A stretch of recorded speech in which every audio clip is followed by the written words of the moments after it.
Alors, pour le premier jour, le sujet du premier jour pour Asie, je commence par l'exercice 1.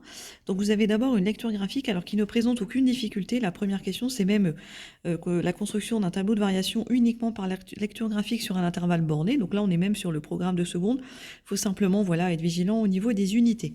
La question 2, pareil, pas de difficulté. Donc, le point A, ça représente un point d'inflexion. Donc, on voit bien ici. Alors, je vais juste prendre hop, un petit marqueur pour que vous voyez un peu mieux. Donc là, en fait, ici, par rapport à la tangente, on voit que la courbe est située sous la tangente, alors qu'à partir de ce point-là, la courbe passe au-dessus de la tangente. Ensuite, dans la question 3, alors moi j'ai commencé par la fonction dérivée, ce qui me semblait le plus simple.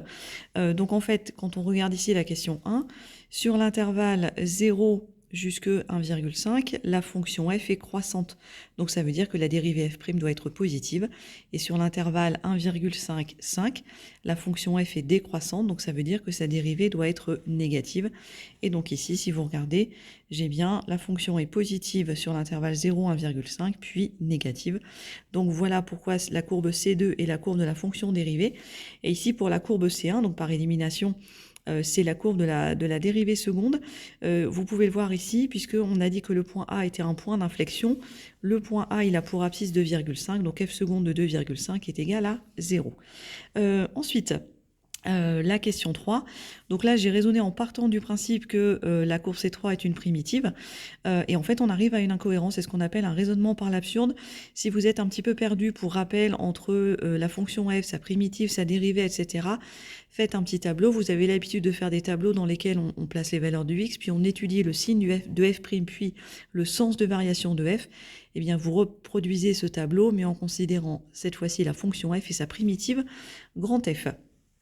Dans la deuxième partie, donc on commence par un calcul de dérivée, donc pas de difficulté majeure ici. Ensuite, le tableau de variation, c'est la même chose. Il n'y a aucune difficulté majeure. Pour la convexité, donc là, vous voyez ici, en fait, je dois refaire exactement la même méthode que ci-dessus. Donc là, j'ai gagné un tout petit peu de temps en précisant que je réitère les méthodes mises en œuvre dans les questions 1, A et B. Donc je calcule un peu plus rapidement f seconde de x et j'en déduis le tableau. Donc je peux me permettre de le faire parce que c'est exactement la même méthode que ce qui a été fait au-dessus. Et donc j'obtiens la convexité de la fonction f. Ensuite, on me donne une primitive, définie par ax plus b exponentielle moins x plus 1 où a et b sont de nombres réels.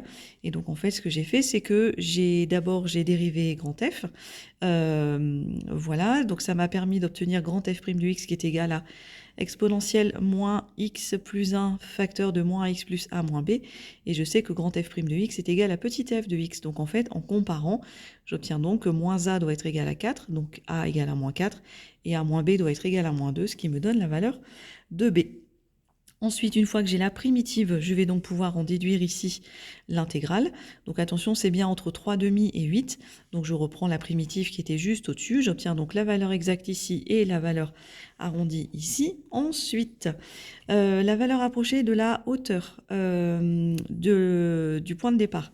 Donc attention, ici, l'abscisse du point D, ce n'est pas 0, c'est 1,5, 3/2. Donc il faut bien calculer f de 3/2. Et dernière chose, on me demande de calculer, alors on me demande pas ça se présente pas comme ça, mais je dois calculer la surface à peindre.